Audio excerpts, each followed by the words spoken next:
আপনারা মনে হয় হতাশ হয়ে গিয়েছেন। পৃথিবীর সব জায়গায় আমরা মাইর খাই, বিজয় আসবে কবে? মনে রাখবেন, মাইর খাওয়ার মধ্যেই, জেলের মধ্যেই, জুলুমের মধ্যেই, ফাঁসির মধ্যে আল্লাহ সাহায্য আছে না নাই? রক্ত ঝরা ছাড়া বিজয় আসে না, কথা বলেন ঠিক কিনা? মুসলিম শরীফের দলিল আছে, আমার প্রিয় সুদীপ বিশ্ব নবীর 30 জন সাহাবীর সঙ্গে দাজ্জালের সাক্ষাৎ হয়েছিল। একটা দ্বীপের মধ্যে ওনারা সাক্ষাৎ করেছিলেন। সাহাবীদের নেতা ছিলেন হযরত তামিম আদ-দারিমি রাদিয়াল্লাহু তাআলা আনহু। তামিম আদ-দারিমি দাজ্জালকে পেয়ে বললেন, ও দাজ্জাল, বিশ্বনবী তোমার ব্যাপারে আমাদেরকে হাদিস শিখিয়েছে, মান হাফিজা আশরায়াতিন মিন সূরাতিল কাহফ উসিমা মিনাদ দাজ্জাল। কেউ যদি সূরা কাহফের প্রথম 10টি আয়াত মুখস্থ করে রাখে, দাজ্জালের ফিতনা থেকে আল্লাহ তার হেফাজত করবে।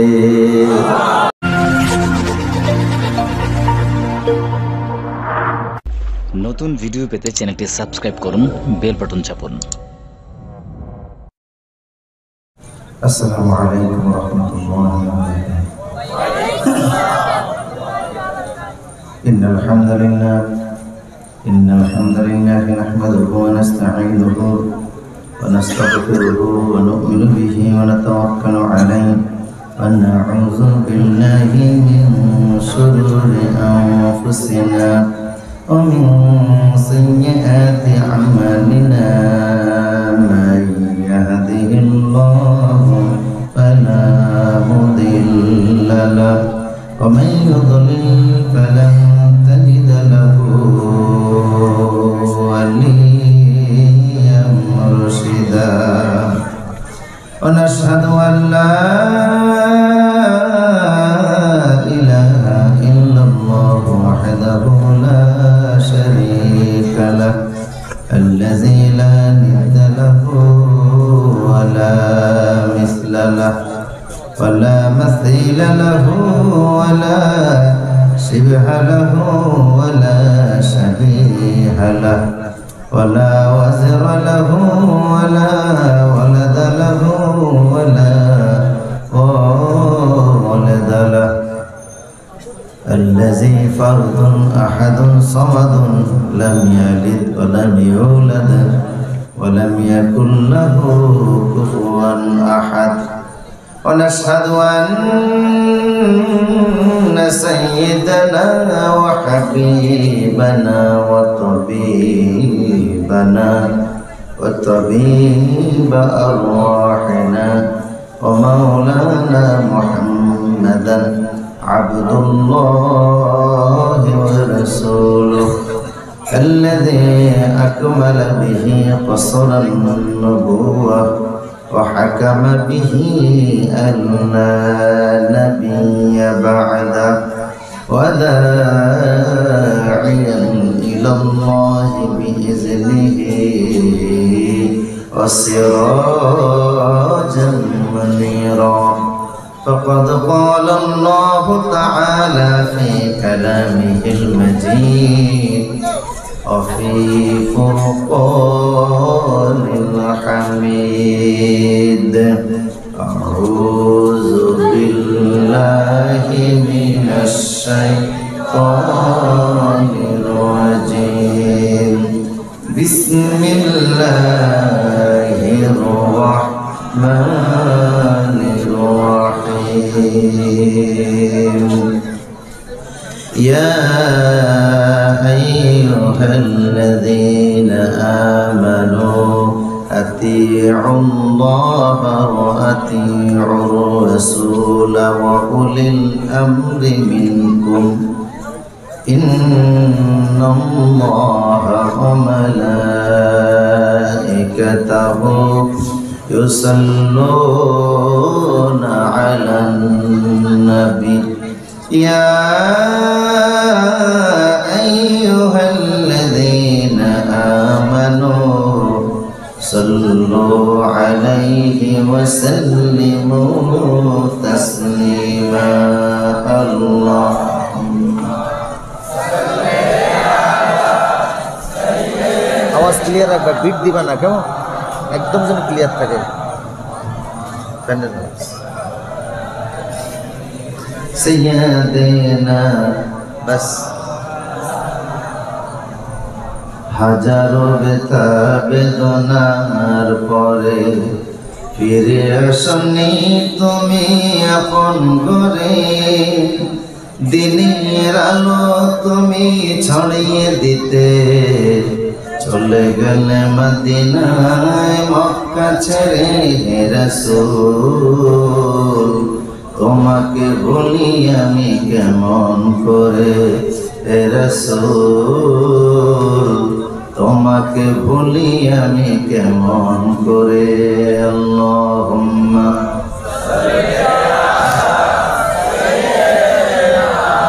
মাওলানা মুহাম্মদ ওয়া আলা আলি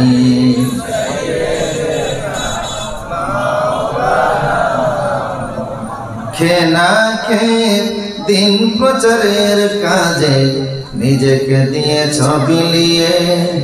তাই ফের কাফেরেরা চিনল না সে আলো, দুষ্ট শিশুদের পিছু দিল লেলিয়ে। পাথরের আঘাতে ক্ষত বিক্ষত হয়ে সারা শরীর হতে রক্ত ঝরে। হে রাসূল, তোমাকে ভুলি আমি কেমন করে। আল্লাহুম্মা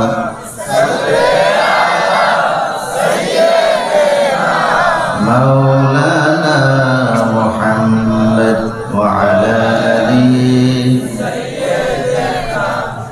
মাওলানা মুহাম্মদ। লা ইলাহা ইল্লাল্লাহ লা ইলাহা ইল্লাল্লাহ মুহাম্মাদুর রাসূলুল্লাহ সাল্লাল্লাহু আলাইহি ওয়াসাল্লাম। বিসমিল্লাহির রহমানির রহিম। অধ্যকার মাহফিলের সম্মানিত সভাপতি, মাহফিলের আমন্ত্রিত বিশেষ আলোচক, প্রধান অতিথি, স্থানীয় জনপ্রতিনিধি, প্রতিষ্ঠানের শুভাকাঙ্ক্ষী, সুধী, দানশীল দানবীর, রাজনৈতিক ব্যক্তিত্ববৃন্দ, প্রতিষ্ঠানের সম্মানিত আসাতেজে কেরাম, শিক্ষক মণ্ডলী, ছাত্রবৃন্দ, আত্মারাত্মীয় যুবক ভাইরা, শ্রদ্ধাভাজন মুরব্বিয়ান কেরাম, আল্লাহ পাকের দরবারে শুকরগুজার হচ্ছি যিনি কোরআনের মাহফিলে আমাদেরকে বসার তৌফিক দিয়েছেন। এই জন্য সকল প্রকার জড়তা, দুর্বলতা, হীনমন্যতা, সংকীর্ণতা, আভিলতা জেরে ফেলে দিয়ে ইমানের বলে বলিয়ান হয় হৃদয় অবনত চিত্তে হৃদয়ের সবটুকুন আবেগ উজাড় করে শ্রদ্ধা জড়িত কণ্ঠে বিনয় এবং অত্যন্ত বিনম্রতার সহিত কালেমাত শুকরগুজার করছি। সকলে বসছি আলহামদুলিল্লাহ। রব্বানা লাকাল হামদ হামদান কাসীরান তাইয়িবান মুবারাকান ফীহি। এই শব্দগুলো কিসের লক্ষ্য করো? ইয়া রব্বি লাকাল হামদু কামা ইয়ানবাগি লিজালালি ওয়াজহিক ওয়া আযীমি সুলতানিক। লাখ কোটি দরুদ এবং সালাম এবং তার চেয়ে অনেক গুণে বেশি আল্লাহর সৃষ্টির প্রধান আকর্ষণ, সমস্ত নবী এবং রাসূলদের মুকুট, শামসুল হেদায়াত, বদরুদ্দুজা, শাহানশাহে নবুয়ত, নূরে রিসালাত, সাইয়্যিদুল মুরসালিন, হাবিবিনা শাফিঈনা মাওলানা মুহাম্মদ রাসূল সাল্লাল্লাহু আলাইহি সাল্লামের উপর, যার উপর নিয়মতান্ত্রিক দুরূদ শরীফ পড়লে প্রতিটি দুরুদে একটি করে 10টি করে সওয়াব আমলনামায় উঠে যায়, 10টি গুনাহ মাফ হয়ে যায়, 10টি মর্যাদা বলন্দিত হয়ে যায়। সেই নবীর প্রতি পড়ছি সাল্লাল্লাহু আলাইহি ওয়াসাল্লাম। আত্মার মাগফিরাত কামনা করছি তাদের যাদের ত্যাগ ও তিতিক্ষার বিনিময়ে দ্বীন ইসলামকে আমরা এই পর্যন্ত পেয়েছি। প্রিয় সুধী, কোরআনের মাহফিলে আপনারা বসেছেন, খুশি তো ইনশাআল্লাহ? কারা কারা খুশি হাত তুলে দেখান দেখি। সবাই খুশি, আল্লাহ কবুল করুন। দাঁড়ানো ভাইরা যদি খুশি থাকে তাহলে বসে যাই, ফাঁকা জায়গা নেই। তোমার মাইকের কথা যখন শেষ হয়ে যায় তখন নয়েজিং হচ্ছে, শব্দ দূষণ হচ্ছে, এটা কমাও। আর ভিতরে আওয়াজ ক্লিয়ার রাখো। আমার দিকে তাকান, আওয়াজ কি ক্লিয়ার? কথা বোঝা যায়? প্রতি বছর বাংলাদেশে শীতের মৌসুমে ফোনে 4 লক্ষ মাহফিল অনুষ্ঠিত হয়। এই বছর মাহফিলের সংখ্যা কিছুটা কম। একদিকে রাজনৈতিক অস্থিরতা, অনেক জায়গায় মাহফিলের অনুমতি না পাওয়া। কোরআনের মাহফিল করতে গেলে অনুমতি পাবে না, এর সাইডে দুঃখ আর কিছুই থাকতে পারে না। আসমান এবং জমিন আল্লাহ যেদিন সৃষ্টি করেছেন সেদিন থেকেই কোরআন এবং শরীয়তের বিধান চর্চার অনুমতি দান করেছেন। লিল্লাহি মা ফিস সামাওয়াতি ওয়া মা ফিল আরদ। আল্লাহ শুধু আসমান জমিনের মালিক না, আসমান জমিনের ভিতরে যা আছে সবটার মালিকানা আল্লাহ। দ্বিতীয় কারণ হচ্ছে করোনা মহামারী। করোনা মহামারীতে এই পর্যন্ত 25 লক্ষের অধিক মানুষ লিস্টেড বিদায় হয়েছে, আনলিস্টেড আরো অনেক বেশি। 10 কোটি অধিক লোক এই মহামারীতে আক্রান্ত হয়েছে। কিন্তু আমরা দেখতে পাচ্ছি এই মহামারী সবচেয়ে বেশি আক্রমণ করছে অমুসলিম দেশে। বিধর্মীয় মারা গেছে সবচেয়ে বেশি। কিন্তু এটা একটা হালকা মহামারী, ভারী আযাব না। করোনা যদি ভারী আযাব হতো পৃথিবীর একটা কাফেরও এখনো বেঁচে থাকার কথা নয়। করোনা আসার সাথে সাথে সমস্ত ইসলাম বিদ্বেষীগুলি ধ্বংস হওয়ার কথা। কিন্তু আমরা দেখি বুশ এখনো বেঁচে আছে, নেতানিয়াহু এখনো বেঁচে আছে, মায়ানমারের কুলাঙ্গার এখনো বেঁচে আছে, গুজরাটের কসাই এখনো বেঁচে আছে। বুঝা গেল এটা একটা হালকা আযাব, ঠিক কিনা বলেন? ভারী আযাব হলে একটাও বেঁচে থাকার কথা নয়। পূর্বেকার জামানায় যখন ভারী আযাব আসছে সমস্ত বেঈমান বিদায় হয়েছে, শুধু ইমানদাররা বেঁচে ছিলেন। হালকা আযাবে পৃথিবী বিধ্বস্ত হয়ে গেছে, মাটির সঙ্গে মিশে যাওয়ার মতো অবস্থা, ঠিক কিনা বলুন? এর মধ্যে আল্লাহ আমাদেরকে যাদেরকে ভালো রেখেছেন, সুস্থ রেখেছেন। আমরা দেখেছি গত 1 বছরে বাইতুল্লাহ জিয়ারত করেছেন 52 লক্ষ উমরাকারী। কেউ করোনা আক্রান্ত হয়েছেন খবর পাওয়া যায়নি। কুরবানি ঈদের পর থেকে এই পর্যন্ত সারা বাংলাদেশের 26,000 হাফিজে মাদ্রাসা চালু আছে। কোন ছাত্র আক্রান্ত হয়েছে খবর পাওয়া যায়নি। কোরআন যেখানে চর্চা হয় সেখানে আল্লাহর রহমত আছে না নাই? প্রিয় সুধী, কেমন রহমত! কোরআন যেখানে চর্চা হয় আল্লাহর সাহায্য সেখানে কি পরিমাণ দেখুন। আওয়াজ কিসের?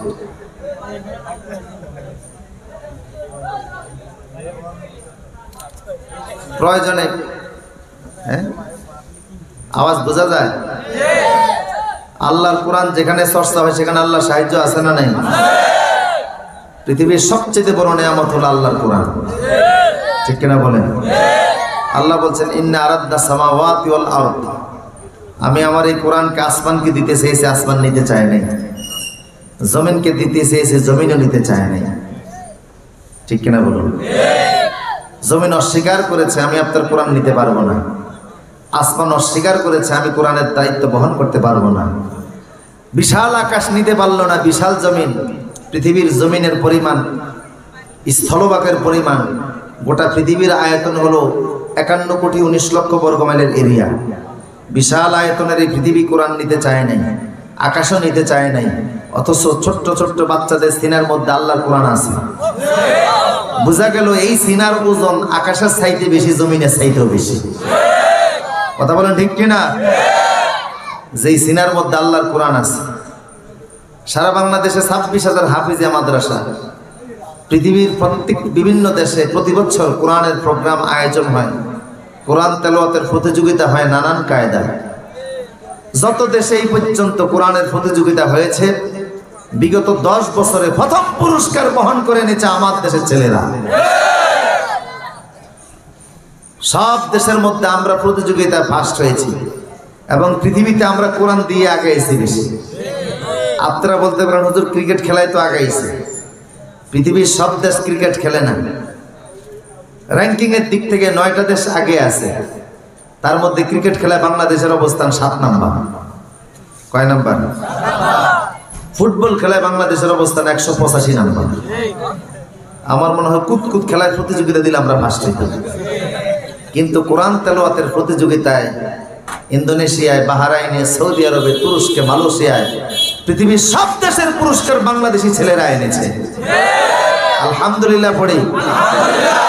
আমি আমার ভাষায় বলি, কোরআন নাজিল হয়েছে সৌদি আরবে, এটারে সুর করে সুন্দর করে পড়তে পারছে মিশরের কারীরা, কোরআনের অর্থ তর্জমা ভালো বুঝতে পারছে ভারতের আলেমরা, কোরআনের আমল করছে বাংলাদেশি মুসলমানেরা।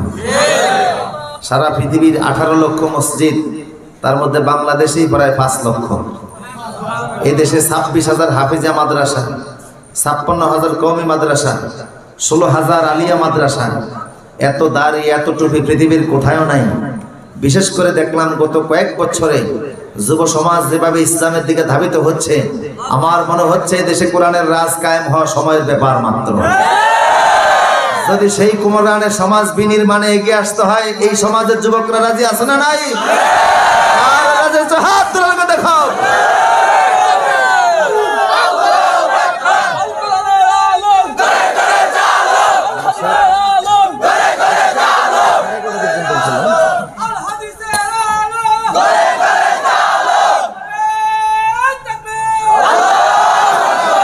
কবুল করুন, বলুন আমিন। আমি আসতে আগেই, তবে শুরু করতে হয়েছে একটু দেরিতে, আর বেশি রাত করে কথা বলিও না। পেশা একজন শিক্ষক, তথাপি মাহফিলের হক অনুযায়ী নাতিদীর্ঘ একটা আলোচনা করে আজকে বিদায় দেবো বলে ইনশাআল্লাহ। সেই লক্ষ্যে আল্লাহর কোরআনের ক্রমিক নাম্বার অনুযায়ী 4 নম্বর সূরা, সূরা নিসা, যার আয়াত সংখ্যা 176, রুকুর সংখ্যা 24, হিজরতের পর নাজিল হয়েছে, এই জন্য সূরাটি মাদানী। এই সূরার 59 নম্বর আয়াত থেকে তেলাওয়াত করেছি। সূরা নিসার 59 নম্বর আয়াত থেকে আজকে আমরা কিছু কথা শুনবো বলে ইনশাআল্লাহ। মনোযোগ আছে তো ইনশাআল্লাহ? কে কে ঘুমাচ্ছেন হাত তুলে দেখান।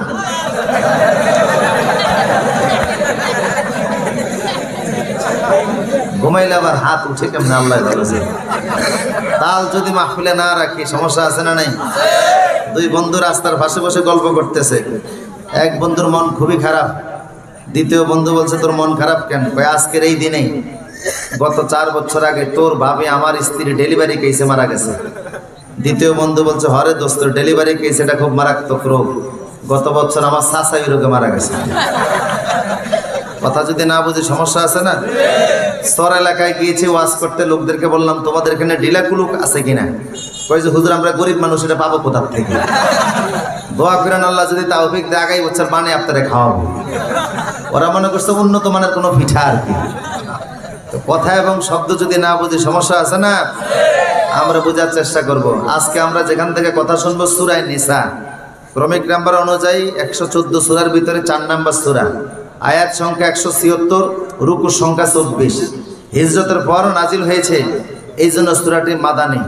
আমরা আজকে সূরা নিসার 59 নম্বর আয়াত থেকে কথা শুনবো। রাজি আছে ইনশাআল্লাহ? আমাদের দেশে একটা কথা আছে, আমি আবারও বলছি, সময় নেব কম, কথা বলবো বেশি, মনোযোগ দেন আপনারা। আমাদের দেশে একটা কথা আছে, এক এক হুজুর এক এক কথা বলে, কাটটা মানব, এমন একটা কথা আমাদের সমাজে আছে না নেই? এক হুজুরের কথার সঙ্গে আরেক হুজুরের কথা, এক বক্তার কথার সাথে আরেক বক্তার কথা, এক পীরের কথার সাথে আরেক পীরের কথা, এরকম আছে না নাই? এখন বক্তাও তো কত বেড়ে গেছে, ফিরও বাড়ছে মাশাআল্লাহ, ফিরের ফ্যাটের সাইজও বাড়ছে। এক এক সাইজ, 2টা তরমুজের সাইজ যে চাইতেও বেশি। কথা বলেন ঠিক কিনা? ফ্যাটের সাইজ বড় হওয়া দোষ না, তবে হারাম খেয়ে সাইজ বানানো দোষ। আমার প্রিয় সুধী, একজনের কথার সাথে আরেকজনের কথা মিল নাই। উনি এটা বলে, উনি ওটা বলে, ওনার টুপি এরকম, ওনার টুপি আরেক রকম, কেউ ফাঁস করলে, কেউ লম্বা, কেউ চৌকানা, কেউ কানি ফাড়া, কেউ কানি ছাড়া, কেউ কেয়ামি, কেউ লা কেয়ামি, কেউ দললেন, কেউ জললেন। একজন বলে আমি নামাজই পড়ি না, কিসের দললি না জললি? ঠেলাঠেলি আছে না? সিলেট এলাকায় বেশি ছিল। আমি অনেক আগে একবার গিয়েছিলাম হবিগঞ্জ এলাকায়, আমার পাশে এসে বসতে একজন ইমাম সাহেব, মুখ থেকে দুর্গন্ধ আসতেছে, বিড়ি খাইছি। বললাম যে আপনি কি খাইছেন? বিড়ি খাইছি। বললাম বিড়ি খেয়ে আসতেন? আপনি একটা খাইবেন নি? বা এটা খুব স্বাদ, কিন্তু সহজ সরল। বিড়ি খেয়ে এসেছে। আমি বললাম আমার দেশে বিড়ি খাওয়া লোক তো মসজিদে ঝাড়ু দারু রাখে না, ঠিক কিনা বলেন? কুমিল্লাতে রাখে, আর কুমিল্লার সাথে তো আল্লাহর সম্পর্ক অনেক বেশি। খুশি নি আপনারা? সারসিনার মরহুম হুজুর একবার সিলেট এলাকায় বললেন, বাংলাদেশের কোন জেলার লোকেরা বেশি শ্রেষ্ঠ বলুন তো? সিলেটের লোকেরা বললেন আমরা শ্রেষ্ঠ, কারণ এখানে শাহজালাল রহমতুল্লাহের কবর আছে, শাহপুরাণ আছে। চট্টগ্রামের লোকেরা বললেন আমরা সেরা, কারণ আমাদের এখানে শাহ মাকদুম রূপুস কালেমা, আমাদের এখানে শাহ আমানত শাহ কালেমার দাওয়াত দিয়েছেন। রাজশাহীর লোকেরা বললেন আমরা শ্রেষ্ঠ, আমাদের এখানে শাহ মাকদুম রূপুস এসেছেন ইসলামের দাওয়াত দিতে।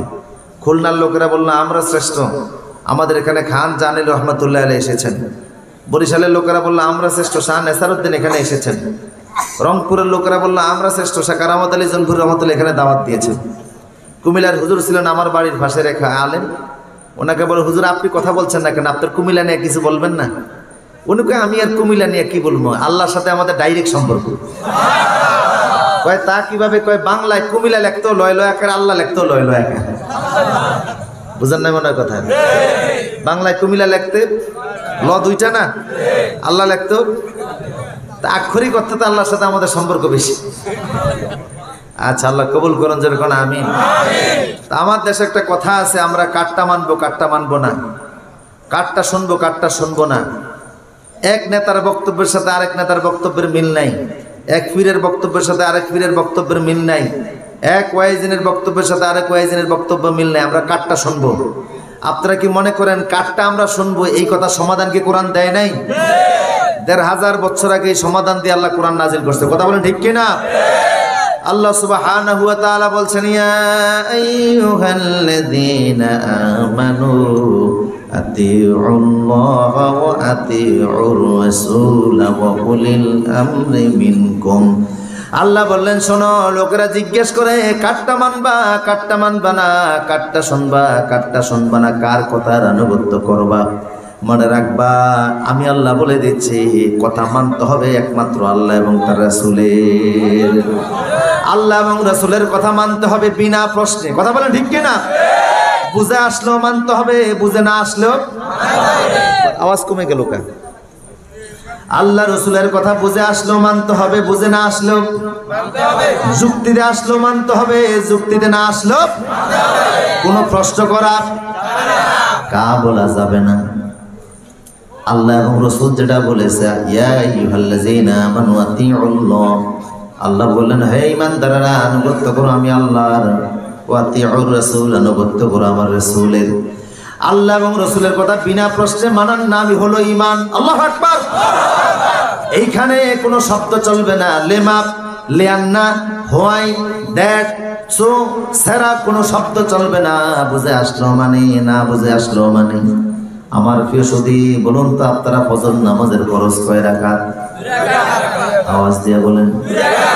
যোহর নামাজের ফরজ কয় রাকাত?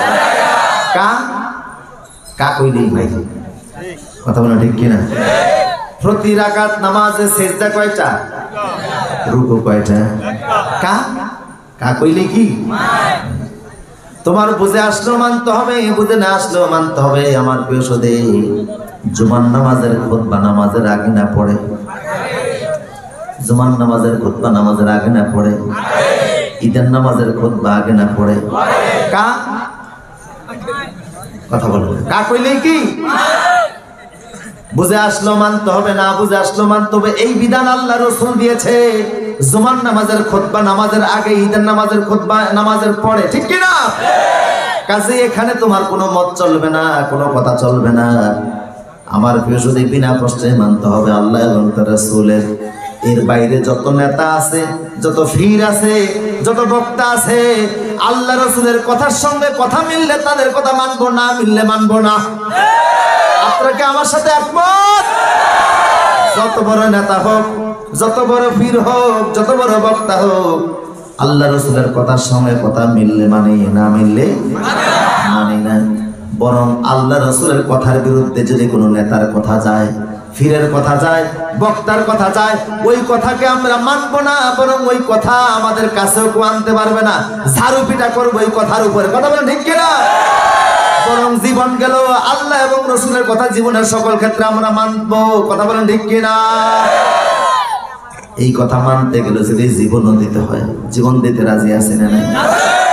জীবনের মালিকানা কার হাতে? আল্লাহর জীবন আল্লাহর কাছে দিতে কোনো অসুবিধা আছে? বরং আল্লাহ বলেছে কেউ যদি আমার কাছে জীবন দিয়ে দেয় আমি আল্লাহ তাদেরকে জান্নাতের মালিক বানিয়ে দিব। ইন্নাল্লাহা আশতারা মিনাল মুমিনিনা আনফুসাহুম ওয়া আমওয়ালাহুম বিআন্না লাহুমুল জান্নাহ, জান্নাতের মালিক বানাবো।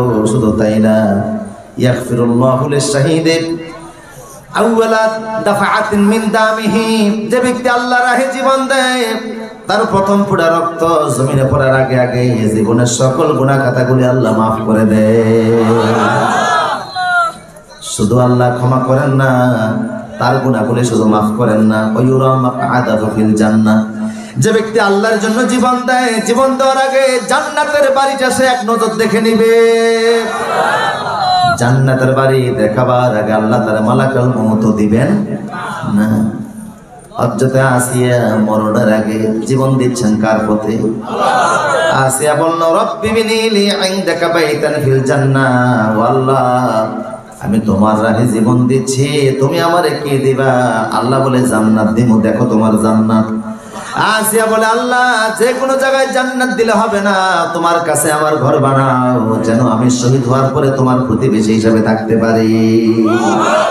মালিক তুমি জান্নাতে তোমার কাছে আমায় একটি ঘর বানিয়ে দিও, একটি ঘর বানিয়ে দিও, সে বিভীষিকাময় মহাদিনে তোমার প্রতিবেশী করে নিও।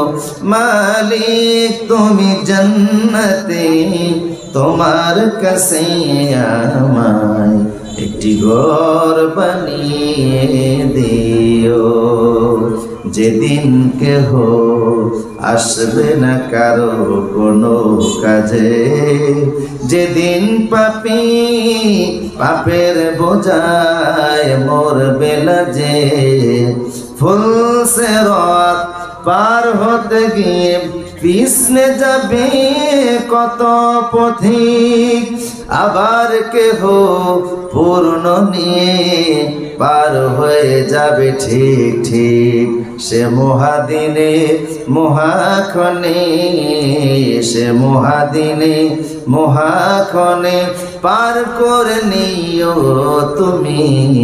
মালিক তুমি জান্নাতে তোমার কাছে আমায় একটি ঘর বানিয়ে দিও।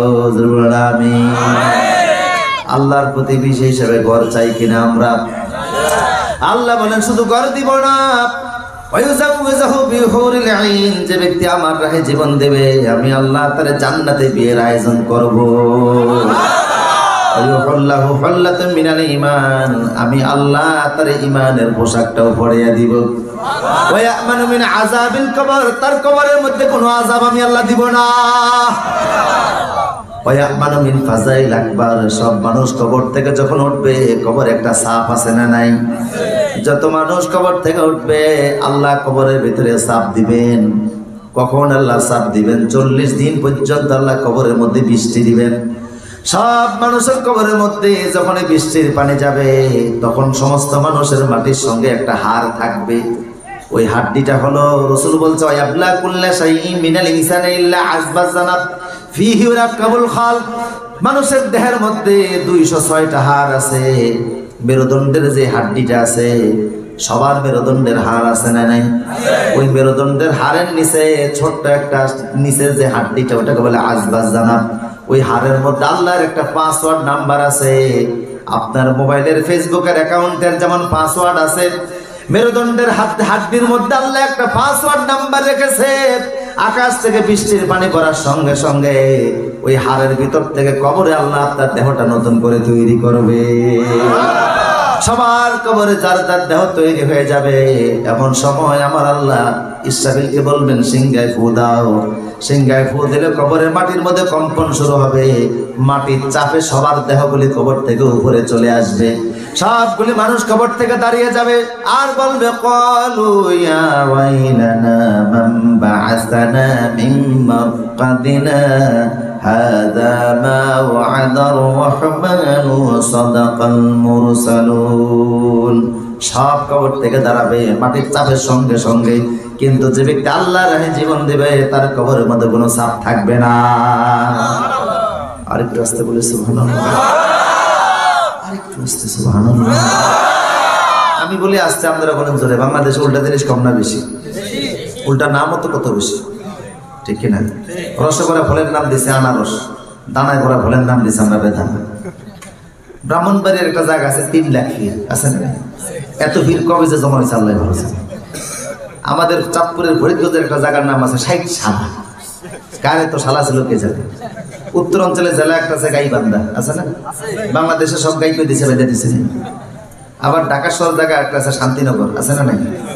পুরা শান্তি আর শান্তি না। আমার একবার ছিনতাইকারী ধরছে, জায়গার নাম কি? ছিনতাইকারী ধরে জিজ্ঞেস করতেছে হুজুর কি আছে পকেটে? বললাম মোবাইলে আছে, মানি ব্যাগ আছে, চশমা আছে, ব্যাগ আছে, ঘড়ি আছে, সব নিয়ে গেছে। বললে হুজুর যাবেন কোথায়? বললাম হাজারীবাগ যাবো। বললো এখান থেকে গাড়ি ভাড়া কত লাগবে? বললাম 18 টাকা লাগবে। বাস 20 টাকা পকেট থেকে বের করে দিয়ে হুজুর দোয়া করে। আমার তো টাকা নিয়ে আবার আমার টাকা দিয়ে আবার আমার কাছে দোয়া আছে। কত বড় আল্লাহর ওলি। আল্লাহ হেদায়েত দান করে। না কষ্ট হচ্ছে আপনাদের? আমার প্রিয় সুধী, তা আল্লাহ এবং রসুলের কথা বুঝে আসলেও মানে, বুঝে না আসলেও, এছাড়া পৃথিবীর যত বড় নেতা হোক তার কথা যদি কোরআন হাদিসের সাথে মিলে তারপরে মানি, না মিললে মানি না।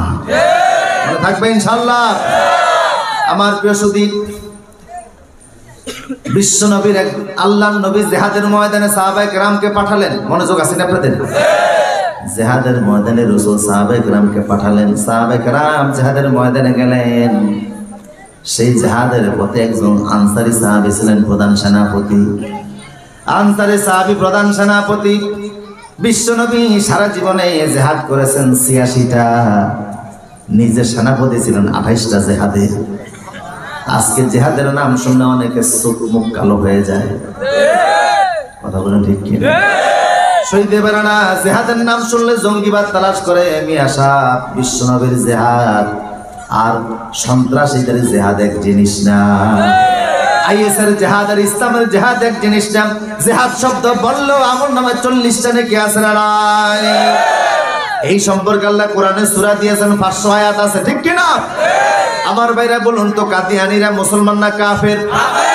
কেন তারা কাফের? কারণ তারা, আমি দেখেছি 30 পারা কোরআন কাদিয়ানীরা অস্বীকার করে না। 30 পারা কোরআন তারা সবই মানে, শুধু 4টা অক্ষরকে তারা অস্বীকার করে।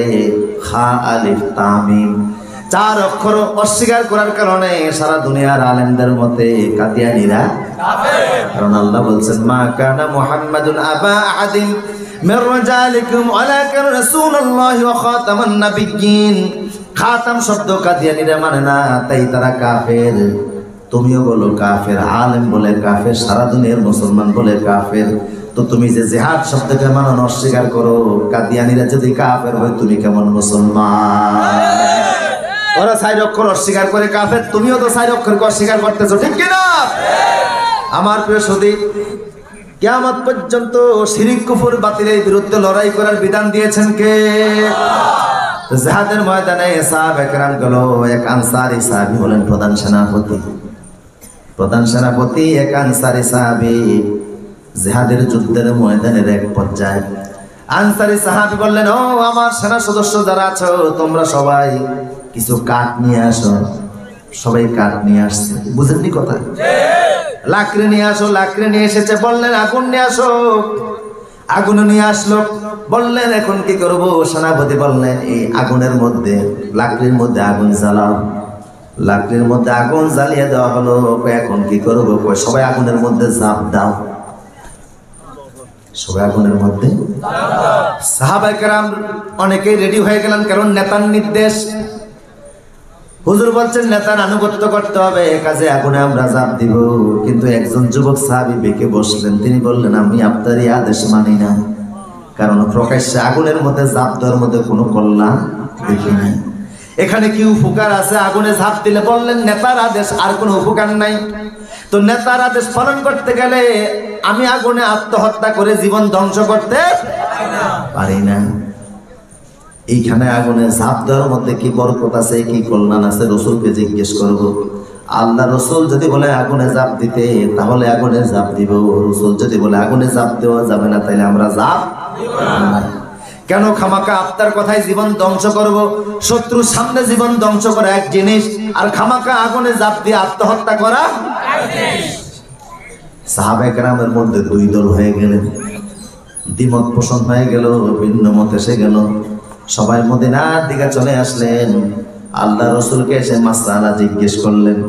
রাসূলুল্লাহ বললেন, সাহাবীরা রে, ওই নেতার হুকুম অনুযায়ী তোমরা যদি আগুনে ঝাঁপ দিতা সবাই জাহান্নামে যেতা।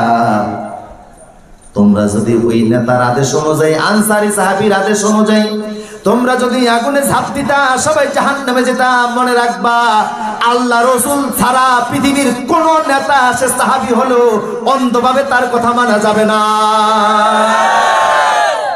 সাহাবী হলো মানা যাবে না, কথা বলেন ঠিক কিনা? অন্ধভাবে কোন নেতার কথা মানা যাবে না। কুরআন হাদিসের সাথে মিললে মানি, না মিললে মানি না। বুঝে আসছে কথা? তোমরা যদি আগুনে ঝাঁপ দিতা কোথায় যেতা? জাহান্নামে যেতা। কিন্তু সাহাবীরা আমি রসুল এবং আল্লাহ যেটা বলে সেটা অন্ধভাবে বিশ্বাস করতে হবে। বুঝে আসলেও করতে হবে, বুঝে না আসলেও। এই মর্মে হাদিস শরীফের মধ্যে আসছে, মনোযোগ আছেন আপনাদের? বিশ্বনবী মদিনার রাস্তার দিয়ে মদিনা শরীফের বাজারে যাচ্ছেন, পথে মধ্যে একজন ইহুদির সঙ্গে সাক্ষাৎ। ইহুদি বলছে, মুহাম্মদ সাল্লাল্লাহু আলাইহি ওয়াসাল্লাম দাঁড়াও। হুজুর বললেন, কি হয়েছে? কয়, আমার ঋণ আপনি পরিশোধ করেন। আপনার বিশ্বনবী ঋণ নিয়েছিল। ইহুদি বললেন, আপনি যে আমার কাছ থেকে গম ঋণ নিয়েছিলেন, ঋণ দেন। মদিনার প্রেসিডেন্ট মুহাম্মদ সাল্লাল্লাহু আলাইহি ওয়াসাল্লামের পারিবারিক অভাব, তাই সেই জন্য বিশ্বনবী ঋণ নিয়েছেন গম। মদিনার প্রেসিডেন্টের সংসার চলে না, ঋণ নিয়েছেন ইহুদির কাছ থেকে গম। আর আজকে পদ নাই এমন নেতার বিছানা যারা দিলেও কোটি কোটি টাকা আছে না? না, রসুলের ঘরে খাবার নাই, গম রাসূলুল্লাহ আওলাদ নেই। সুবহানাল্লাহ। এই ছিল রসুলের জিন্দেগি, সাহাবীদের জিন্দেগি। বিশ্বনবীর একজন সাহাবী ছিলেন হযরত সাঈদ রাদিয়াল্লাহু তাআলা আনহু। হযরত ওমর বললেন, সাঈদ, আমি সারা পৃথিবীর অর্ধজাহানের প্রেসিডেন্ট, আপনাকে আমি হিমসের খলিফা বানাবো, হিমসের গভর্নর বানাবো, আপনি রাজি আছেন কিনা? সাঈদ বললেন, আমি রাজি। হযরত ওমর বললেন, তাহলে আমি আপনাকে হিমসে যাওয়ার জন্য আদেশ করতেছি, হিমসের গভর্নর আপনি। সাথে সাথে এটাও বলে দিলেন, সাঈদ, নাগরিক হিসাবে আপনার আমি একটা ভাতা দিতাম, সেটা আপনি পাবেন, কিন্তু গভর্নর হিসাবে আরেকটা ভাতা দিব, ওটাও আপনি নিবেন। সাঈদ বললেন, ওমর, আপনার কাছে ক্ষমা চাই, নাগরিক হিসাবে যেই ভাতা আমার দিতেন ওটাই আমার জন্য চলবে, গভর্নরের নতুন কোনো ভাতা আমার জন্য দরকার নাই। এদের মাধ্যমে আমরা ইসলাম পেয়েছি, দুনিয়ার প্রতি কোনো লোভ এদের ছিল না। আজকে মুসলমানদের ধ্বংসের একমাত্র কারণ হলো মুসলমান নেতাগুলি হালাল হারামের তোয়াক্কা করে না। কথা বলেন ঠিক কিনা? আমার প্রিয় সুধী, হযরত সাঈদ চলে গেলেন হিমসে, হিমসের গভর্নর হিসেবে দায়িত্ব পালন করতেছেন। দীর্ঘদিন পরে হিমসের একটা প্রতিনিধি দল মদিনায় আসলো হযরত ওমরের সঙ্গে সাক্ষাৎ করার জন্য। সেদিন ওমর ওনাদের কথাগুলি শুনলেন, যাওয়ার সময় বললেন, শোনো, তোমাদের হিমসের মধ্যে যে গরিব মানুষ আছে, ওই গরিব মানুষের একটা তালিকা আমার কাছে দিয়ে যাও, মদিনা থেকে আমি ওদেরকে সহযোগিতা করব, সাহায্য দিব। প্রতিনিধি দল হিমসের গরিব মানুষের একটা লিস্ট হযরত ওমরের হাতে দিয়েছে। সাইয়েদনা ওমর তাকিয়ে দেখে প্রথম নাম্বার নাম হলো হযরত সাঈদের নাম। জিজ্ঞেস করলেন, উনি কে? কয়, আমাদের গভর্নর সাঈদ। তো উনি কি তোমাদের সমাজের সবচেয়ে গরিব মানুষ নাকি, যার নাম তোমরা শুরুতে দিয়েছো, শেষেও দাও নাই, মাঝখানে দাও নাই, শুরুতে দিয়েছো?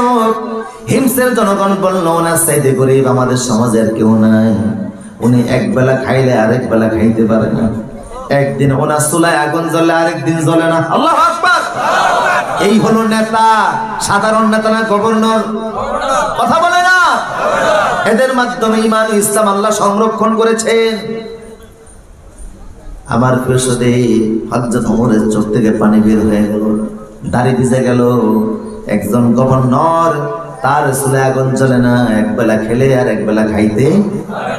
ঘরে প্রবেশ করলেন, 1000 স্বর্ণ মুদ্রার একটা থলি বানালেন, থলিটা এনে দিয়ে বললেন, তোমরা যখন হিমসে চলে যাবা আমার সাঈদের হাতে 1000 স্বর্ণ মুদ্রা দিয়ে দিও, বলে দিও আমি তারে হাদিয়া দিয়েছি। প্রতিনিধি দল হিমসে চলে গেল, হযরত সাঈদের হাতে এই দিয়ে দিল, বলল হযরত ওমর আপনারে হাদিয়া দিয়েছে, আপনি অভাবে আছেন, আপনার অভাব দূর করার জন্য আমিরুল মুমিনিন দিয়েছে। তিনি থলিটা নিয়ে পড়তে লাগলেন, ইন্না লিল্লাহি ওয়া ইন্না ইলাইহি রাজিউন।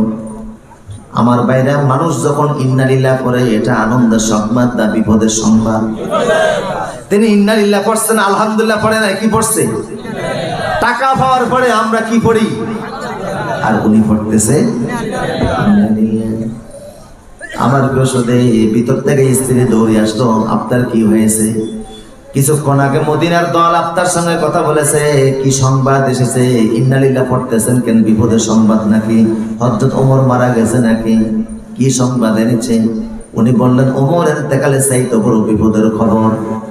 তাইলে কোন মুসলমান সেনা দল মারা গেছে নাকি জিহাদের ময়দানে? সাঈদ বললেন, এর চাইতে বড় বিপদের খবর। স্ত্রী বলল, কি বিপদ আমারে বলুন। সাঈদ বলল, দাখালাত আলাইয়া দুনিয়া লিউফসিদাল আখিরা। আল্লাহু আকবার বলেন। আমার ঘরে দুনিয়া প্রবেশ করতে আমার আখিরাত ধ্বংস করার জন্য। তিল তিল করে আস্তে আস্তে যে আমল আমি সংগ্রহ করেছে সে আমল ধ্বংস করার জন্য আমার ঘরে দুনিয়া ঢুকছে, বিপদ ঢুকছে আমার ঘরে। স্ত্রী বলল, যে বিপদ আপনার ঘরে প্রবেশ করেছে, ঈমান ধ্বংস, আমল ধ্বংস করতে চাই, সেই বিপদ আপনি বের করে দেন। স্বামী বলল, সেই বিপদ আমি এক্ষুনি বের করব, তুমি আমার সহযোগী হতে রাজি আছো কিনা? স্ত্রী বলল, হ্যাঁ আমি আপনার সহযোগী হব।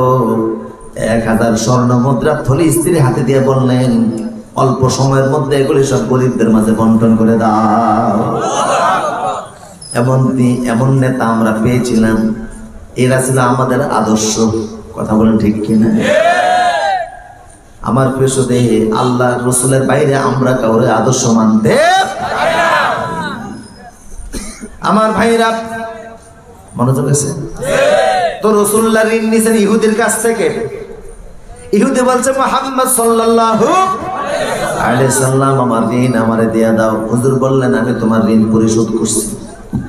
ইহুদি কয় না, আমার ঋণ আপনি দেন নাই। রাসূল বললেন, তোমার ঋণ আমি পরিশোধ করেছি। কাটটা সত্য? কথা বলেন না, কাটটা সত্য? ইহুদি বলে না, আপনি আমার ঋণ দেন নাই। হুজুর বললেন, না আমি ঋণ দিয়েছি। আল্লাহর নবী ওর কাছ থেকে কিছু গম ঋণ নিয়েছিলেন, যথা সময় আবার পৌঁছে দিয়েছেন। সে অস্বীকার করতেছে, আমার ঋণ দেন নাই। রাসূল বললেন, দিয়েছে। ইহুদি বলে, আপনি যে আমার ঋণ আদায় করেছেন সাক্ষী দেখান। রাসূল বলে, ইহুদি রে, ঋণ নেওয়ার সময় যেমন সাক্ষী ছিল না, দেওয়ার সময় কোনো সাক্ষী আমি রাখি নাই। ইহুদি বলল, যেহেতু সাক্ষী নাই তাইলে আমি মানি না, আবার দেন।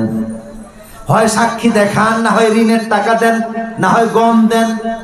এমন সময় একজন নও-মুসলিম সাহাবী রাসূলের তর্ক বিতর্ক দেখে তিনি পথ আগলে দাঁড়ালেন। বললেন, ইয়া রাসূলুল্লাহ, কি হয়েছে? হুজুর বললেন, এই ইহুদির কাছ থেকে আমি কিছু ঋণ নিয়েছিলাম, যথা সময়ে তার ঋণ আমি পরিশোধ করেছি, এখন বলে আমি নাকি দেই নাই। সাহাবী বলে, ইয়া রাসূলুল্লাহ, তো কি হয়েছে? কয়, সে সাক্ষী চায়। কি চায়? সাক্ষী চায়, আমি নাকি ঋণ দেই নাই, আমি যে ঋণ দিয়েছি তার সাক্ষী চায়। নও-মুসলিম সাহাবী বলে, ইয়া রাসূলুল্লাহ, আমি 1 নম্বর সাক্ষী, আপনার ঋণ পরিশোধ করেছেন। আল্লাহু আকবার বলেন।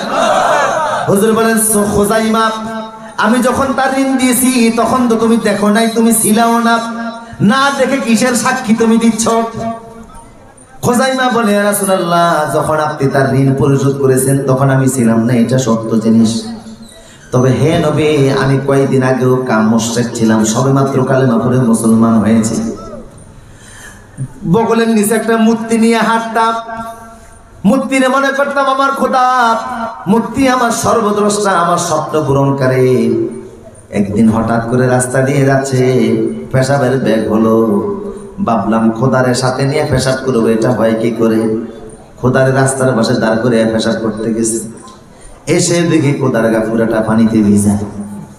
ভাবলাম পানি দ্বারা যেহেতু শরীর ভিজা, মনে হয় কোনো বরকতের পানি হবে। জিহ্বা দিয়া ছাটা শুরু করলাম, দিই টক টক ভাব লাগে। কিরে টক টক লাগে কা? পাশে তাকিয়ে দেখি কুত্তা একটা দাঁড়িয়ে আছে। কুত্তার পানি দ্বারা ও শরীর ভিজছে। বললাম তুই কুত্তার পেশাব থেকে নিজেরে বাঁচাইতে পারিস না, আমারে বাঁচাবে কেমনে? ঠিক কিনা?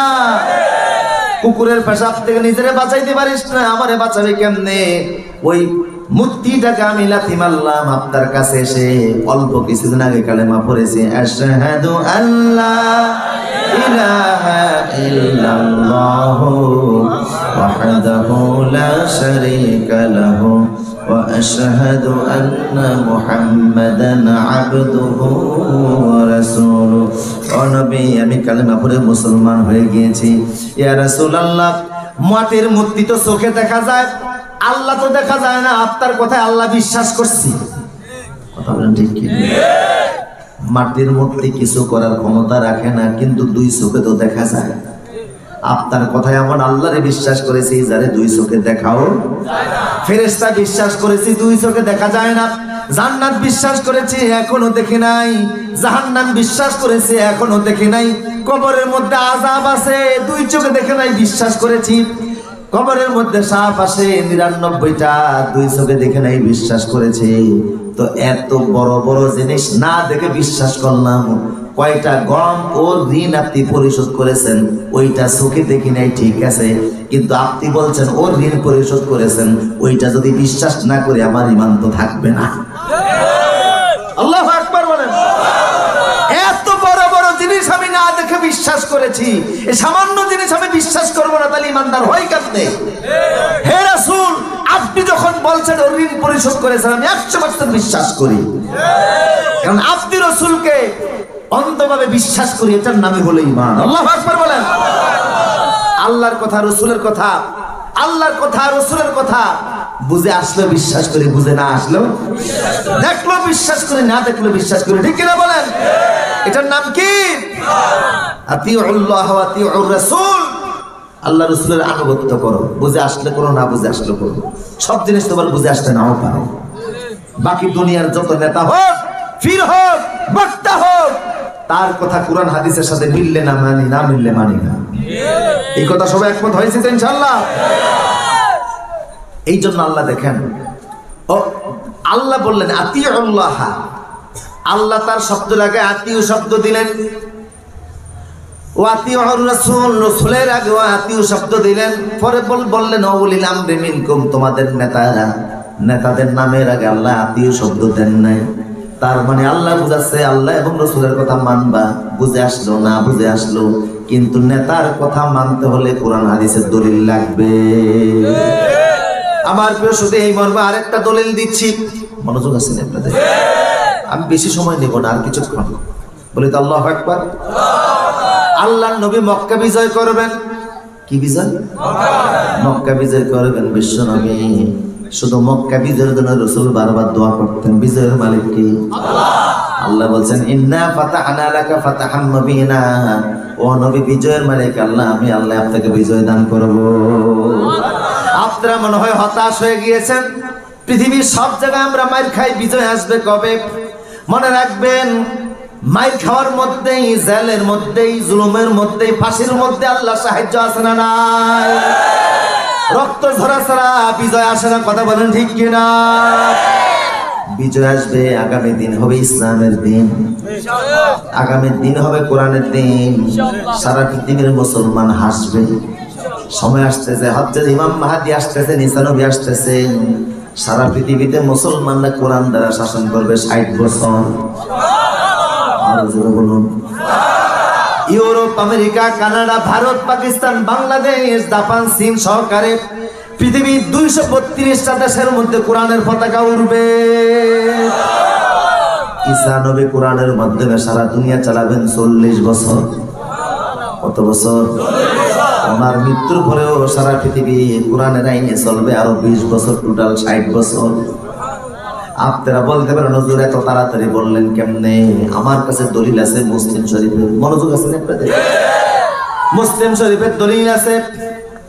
আমার প্রিয় সুদীপ, বিশ্ব নবীর ৩০ জন সাহাবীর সঙ্গে দাজ্জালের সাক্ষাৎ হয়েছিল। একটা দ্বীপের মধ্যে ওনারা সাক্ষাৎ করেছিলেন। সাহাবীদের নেতা ছিলেন হযরত তামিম আদ-দারিমি রাদিয়াল্লাহু তাআলা আনহু। তামিম আদ-দারিমি দাজ্জালকে পেয়ে বললেন, ও দাজ্জাল, বিশ্বনবী তোমার ব্যাপারে আমাদেরকে হাদিস শিখিয়েছে, মান হাফিজা আশরায়াতিন মিন সূরাতিল কাহফ উসিমা মিনাদ দাজ্জাল। কেউ যদি সূরা কাহফের প্রথম 10টি আয়াত মুখস্থ করে রাখে, দাজ্জালের ফিতনা থেকে আল্লাহ তাআলা হেফাজত করবে। দাজ্জাল পৃথিবীতে আসবে, দাজ্জাল হত্যার জন্য ঈসা নবী জমিনে আসবেন। দাজ্জাল জমিনে থাকবে মাত্র 40 দিন। কতদিন? তবে দাজ্জাল পৃথিবীতে আসার 3 বছর আগ থেকে দুর্ভিক্ষ শুরু হবে। এখন কিন্তু দুর্ভিক্ষ শুরু হওয়ার কিছু আলামত প্রকাশ পাচ্ছে। সারা পৃথিবীতে দুর্ভিক্ষ শুরু হবে। শেষ পর্যায়ে অবস্থা এমন হবে, আপনি ধানের গাছ লাগালেও দান হবে না, চাল হবে না, গম হবে না, আটা হবে না, পৃথিবীর কোথায় কোনো খাদ্য থাকবে না। শেষের 3 বছর অবস্থা এমন হবে, আপনি ফ্রিজের মধ্যে গিয়ে দেখবেন কোনো খাবার নেই, সব চলে গেছে। নারিকেল গাছে উঠে দেখবেন নারিকেল গাছের মধ্যে ডাবের মধ্যে পানি নেই, নারিকেল নেই। সুপারি গাছের মধ্যে পর্যন্ত সুপারি নেই, কলা গাছে কলা নাই, আম গাছে আম নাই, দোকানের মধ্যে চাল ডাল কিছুই নাই, পৃথিবীর কোথাও খাবারের উপযোগী কিছুই নাই। সাহাবা কেরাম বলল, নবী, ওই দুর্ভিক্ষের সময় আমার উম্মত খাবে কি? আপনার উম্মত খাবে কি? হুজুর বললেন, তো আমু ওয়াত তাসবিহ। ওই দুর্ভিক্ষের সময় আমার আল্লাহ আমার উম্মতকে এত নেয়ামত দেবে, তাদের চুলার মধ্যে কোনো পাতিল বসাতে হবে না, রান্নার প্রয়োজন হবে না, আগুন লাগবে না, পাতিল লাগবে না। তো আমু ওয়াত তাসবিহ। ওই সময় আমার উম্মত যদি মুখে শুধু পড়ে আলহামদুলিল্লাহ, সঙ্গে সঙ্গে খালি পেট আল্লাহ ভরপুর করে দিবে। যদি মুখ দিয়া বলে সুবহানাল্লাহ, আলহামদুলিল্লাহ, আল্লাহর তাসবিহ গুলি যদি তারা মুখ দিয়া পাঠ করে, সঙ্গে সঙ্গে আল্লাহ খালি পেট ভরপুর করে দিবে। বাচ্চা যদি খিদার যন্ত্রণা শুরু হয়ে যায়, মুখে যদি সামান্য তাসবিহর আওয়াজ বের হয়, তারও পেট আল্লাহ ভরপুর করে দিবে। মুমিনদের সঙ্গে আল্লাহ সাহায্য আছে না নাই? সাহাবায়ে কেরাম বলো, দাজ্জাল তুমি যাবা কবা? দাজ্জাল কয়, আমি যাব তখন যখন বাইসানের খেজুরের বাগানে খেজুর থাকবে না, জুগারের বাইসানের খেজুরের বাগানে খেজুর থাকবে না, জুগারের ঝর্ণায় যখন পানি থাকবে না, আর তারা বুনিয়া দ্বীপের মধ্যে যখন পানি থাকবে না, তখন আমি দুনিয়াতে যাব। সাহাবায়ে কেরাম বলল, এই 3টা জিনিস কোথায়? মুসলিম শরীফের হাদিস। বাইসানের খেজুরের বাগানে খেজুর থাকবে না, এই বাগানটা হলো ফিলিস্তিন এলাকার মধ্যে। কোথায়? হাজার হাজার খেজুর গাছ ওখানে ছিল। ফিলিস্তিনের মূল আয় ছিল ওই বাগানের খেজুর বিক্রি করে তারা চলতো। ওই বাগানটার মধ্যে হচ্ছে সুলাইমান নবীর কবর আছে, দাউদ নবীর কবর আছে। সুবহানাল্লাহ। যেখানে হাজার হাজার লক্ষ লক্ষ খেজুর গাছ ছিল, সেখানে গাছ আছে হাতে গোনা 10-12টা। তো দাজ্জাল বলছে, যখন এই বাগানে খেজুর গাছ থাকবে না, খেজুর গাছ আগের মতো আছে না শেষ হয়ে গেছে? আছে মাত্র 10 থেকে 12টা।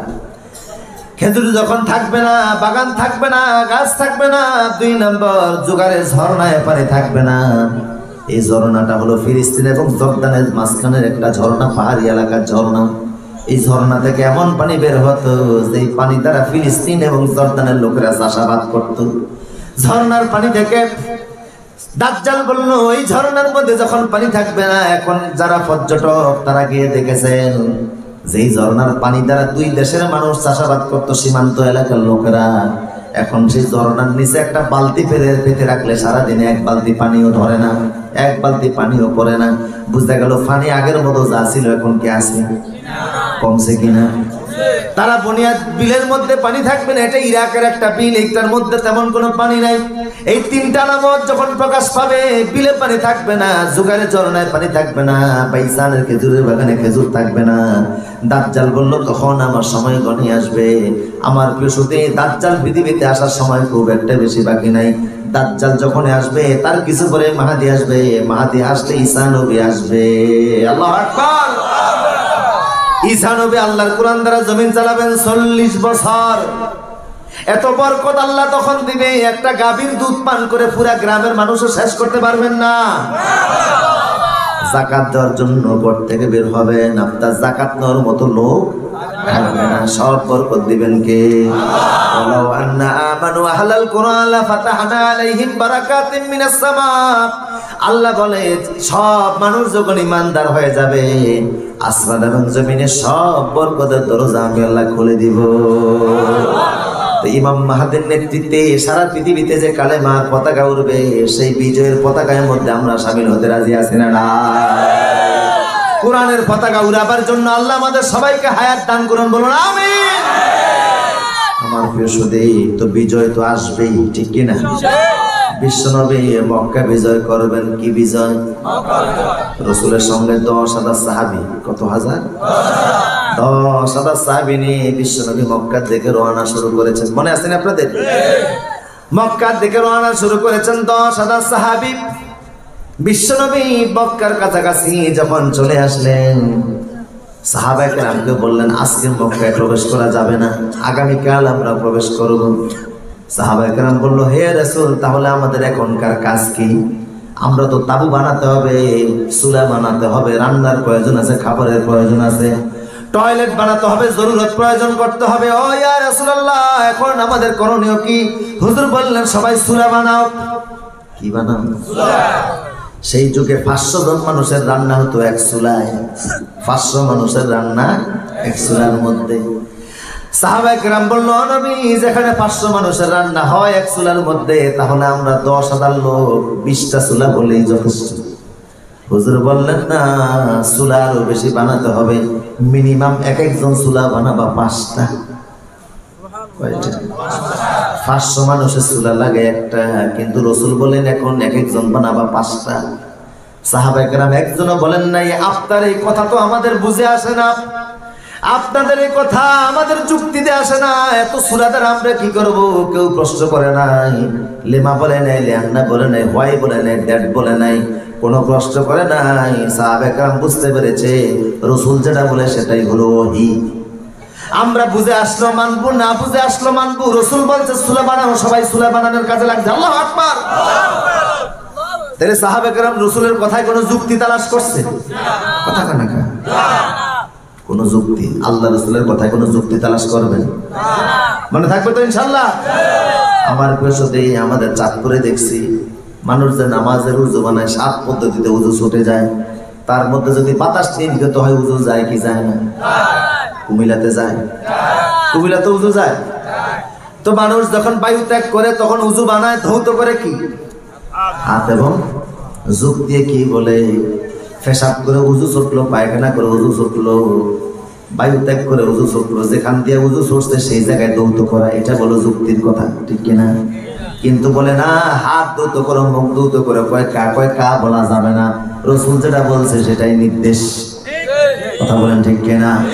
সাহাবায়ে কেরাম কেউ বলেন নাই 5টা চুলা বানাবো কেন? চুলা 500 জনের একটা লাগে, 5টা চুলা একজন বানাবো কেন? হুজুর বলছেন বাস এটাই আদেশ। সাহাবায়ে কেরাম চুলা বানাতে শুরু করলেন, 10,000 সাহাবী চুলা বানালেন 50,000। কত হাজার? এবার দেখেন রাসূলের নির্দেশের বরকত কি পরিমাণ। হুজুর বলছেন চুলা বানাও, 50,000 চুলা হয়ে গেছে 50,000। সবাই চুলার মধ্যে আগুন দিয়েছে, রাতের খাবার রান্না হচ্ছে। তৎকালীন মক্কার সরকারের পক্ষ থেকে সিআইডি গেল মুসলমানদের অবস্থা বোঝার জন্য, যে মুসলমান সেনাবাহিনী কি পরিমাণ, অস্ত্রশস্ত্র কি পরিমাণ মোকাবেলা করতে হবে, কি পরিমাণ তাদের প্রস্তুতি। যখন সিআইডি পাঠিয়েছে, সিআইডি সব দেখে এসে বলে, আবু সুফিয়ান, আপনি মুসলমানদের সঙ্গে পারবেন না। কয় কি হয়েছে? কয় এত সেনাবাহিনী কই নাই, কুল পাই না। সেনাবাহিনী গলমু কতক্ষণ, চুলা কই নাই, তোর কুল পাই না। হাজার হাজার চুলার মধ্যে আগুন জ্বলে, না জানি সেনাবাহিনী কি পরিমাণ। হাজার হাজার চুলার মধ্যে আগুন জ্বলে। কাফেরের অন্তরে এখন ভয় ঢুকছে কিনা? কি দেখা? রাসূলের হিকমতের কারণে, ঠিক কিনা বলেন? হাজার হাজার চুলার মধ্যে আগুন জ্বলে, সেনাবাহিনী জানে কি পরিমাণ। আবু সুফিয়ান বলল, মুহাম্মদের টাকা খাইছিস নাকি? কয় না, টাকা আগেও খাইছি, আপনারটা এখনো খাই, আপনারটা। তাহলে মুহাম্মদ সাল্লাল্লাহু আলাইহি ওয়াসাল্লাম এত সেনাবাহিনী পাবে কোথায়? মুহাম্মদ এত সেনা সদস্য পাবে কোথায়? কি বলছি সেগুলি? 3 বার মুসলমানদের মধ্যে আদমশুমারি হয়েছে। প্রথমবার আদমশুমারিতে মুসলমান 40 জন, দ্বিতীয়বার আদমশুমারিতে মুসলমান 500 জন, তৃতীয়বার আদমশুমারিতে মুসলমান 1500। এত সেনাবাহিনী মুহাম্মদ সাল্লাল্লাহু আলাইহি ওয়াসাল্লাম পাবে কোথায়? গোয়েন্দা বাহিনী বলল, আমার কথা বিশ্বাস না করলে দ্বিতীয় যিনি আছেন ওনারে পাঠান। রাসূল আগের থেকেই বলছে চুলা বানাবা বেশি, টয়লেট বানাবা কম। রাতের আধারে তাহাজ্জুদের সময় গোয়েন্দা বাহিনী গিয়েছে দেখার জন্য, গিয়ে দেখে অসংখ্য সাহাবা কেরাম টয়লেটের সামনে সিরিয়াল দিয়ে দাঁড়িয়ে আছে। এসে বলে, ও আমাদের নেতা আবু সুফিয়ান, টয়লেটের সামনে যেগুলি দাঁড়িয়ে আছে কই না কুল পায় না, ঘুমে জানে কতগুলি আছে। কত মানুষ যে ঘুমিয়ে আছে আর কত মানুষ যে উজু করে নামাজ পড়তেছে আল্লাহ ভালো জানে। লক্ষ লক্ষ সেনাবাহিনী হবে, আল্লাহ আকবার। যেখানে মাত্র 10,000 এখন কয় কত লক্ষ লক্ষ, আল্লাহ আকবার, আল্লাহ আকবার। এমন ভয় পেয়েছে আবু সুফিয়ান, বলল ঠিক আছে এখন মুহাম্মদের মোকাবেলা করব, দূরের কথা জান বাঁচানো ফরজ, চল আমরা মক্কা ছেড়ে দিই। মক্কা ছেড়ে দিয়ে আবু সুফিয়ান কই যাবে কোথায়? কই চল আমরা জেদ্দায় যাই। আবু সুফিয়ান সহ মক্কার নেতারা সব ভয় পেয়ে জেদ্দায় চলে গেছে। জেদ্দায় যাওয়ার পরে কয় এখন কি করবি? কয় নমুনা তো ভালো না, মুহাম্মদ সাল্লাল্লাহু আলাইহি সাল্লাম মক্কা থেকে মদিনা থেকে মক্কায় আসছে মাত্র 400 কিলোমিটার রাস্তা অতিক্রম করে। এখন মক্কা থেকে জেদ্দা হলো 120 কিলোমিটার। 400 কিলোমিটার পথ যিনি অতিবাহিত করেছেন, 120 কিলোমিটার রাস্তা অতিবাহিত করা ওনার জন্য অসম্ভব না। কাজে এখন কি করা যায়? কয় চল আমরা আরব দেশেই থাকবো না, ভারতে যাবো। মক্কার নেতারা কয় কোথায় যাইব? ভারতে যাবে। পালতোলা জাহাজের মধ্যে উঠে সব রওনা শুরু করেছে। আমার প্রিয় সুধী, কাফেরদের অন্তর হলো ফার্মের মুরগির মতো। বর্ষাকালে দেখবেন আকাশে যখন বিজলি চমকায় ঠাড়া পড়ে, ফার্মের মুরগি আওয়াজে এমনি 2-4টা মরে যায়। কাফেরদের অন্তর হলো ফার্মের মুরগির মতো, ইমানদার ঠিক মতো আওয়াজ দিলে আর এমনি শেষ হয়ে যাবে। এই জন্য ইমানদারের আওয়াজের মূল্য অনেক বেশি। ওয়াইদু লাহুম মাসতাতাতুম মিন কুওয়াতিন তারহাবুনা বিহি আদুল্লাহি ওয়া আদুকুম। আল্লাহ বলেছেন তোমরা শুধু যদি মানসিক অবস্থা রাখো, কাফেরদের অন্তরে ভয় ঢুকে, আমি আল্লাহ তোমাদেরকে বিজয় চূড়ান্ত মালা পড়িয়ে দিব। এই জন্য শুধু সাহসিকতার দরকার। আল্লাহর দিন বিজয়ের জন্য যদি কারো সাহস লাগে, আমরা রাজি আছি না নাই? মুসলমান মনে রাখবেন, মানুষের শরীর যদি পানি দ্বারা ভিজে যায়, মানুষ কাপড় বদলায়। কি বদলায়? ঘাম দ্বারা যদি শরীর ভিজে যায়, মানুষ ভাগ্য বদলায়। আর রক্ত দ্বারা যদি মানুষের শরীর ভিজে যায়, মানুষ ইতিহাস বদলায়। ইসলামের ইতিহাস বদলানোর জন্য মানব রচিত আইনকে দূরে ঠেলে দিয়ে আল্লাহর আইন প্রতিষ্ঠার জন্য যদি ইতিহাস বদলাতে রক্ত দিতে হয়, আমরা রাজি আছি না? আমার প্রিয় সুধী, রাজি আছি ইনশাআল্লাহ? আল্লাহ কবুল করুন, বলুন আমি। কষ্ট হচ্ছে? দোয়া করে দেব, শেষ করে দেব। আর কত কয়েক মিনিট বলে আল্লাহু আকবার।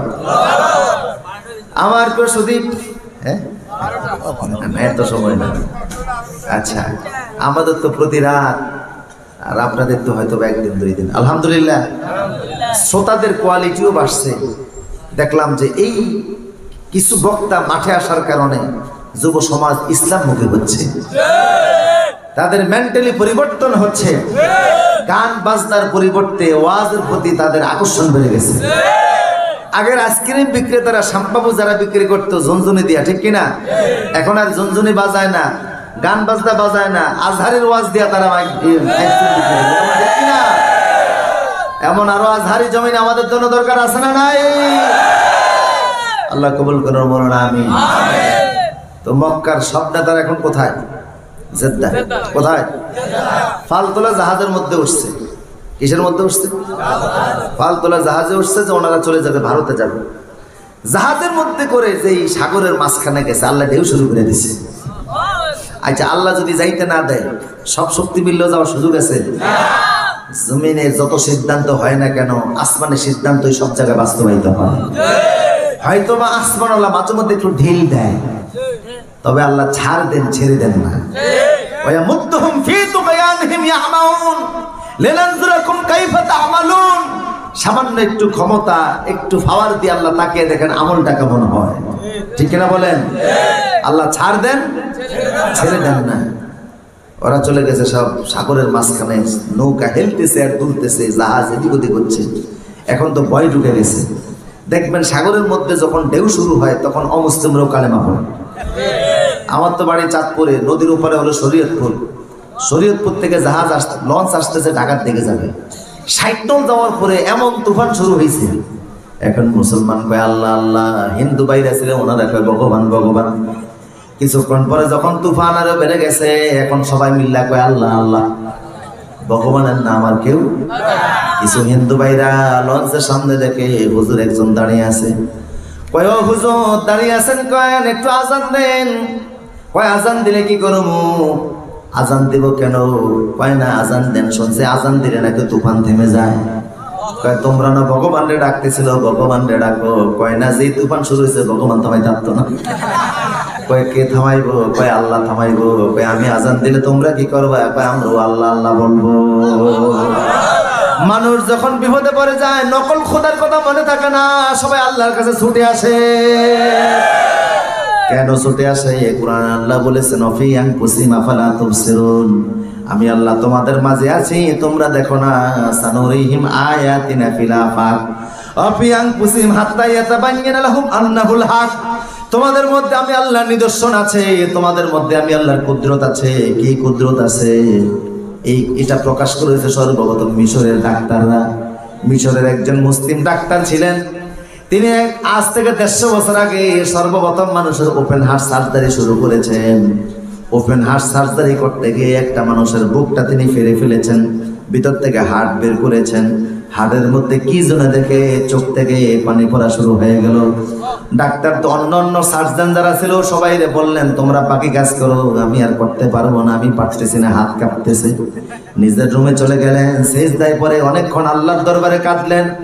ডাক্তাররা বলল স্যার কি হয়েছে? অন্যদিন হার্ট অপারেশন করতে গেলে এত কাঁদেন না, এত পেরেশান হন না, আপনি দুর্বল মানুষ, আজকে কেন এত কাঁদলেন? কই আমি নিজে অন্যদিন আমি দেখি না, আজকে লোকটার হার্ট যখন বের করেছে দেখি তার হার্টের মধ্যে আমার আল্লাহর নামটা সিল মারা আছে।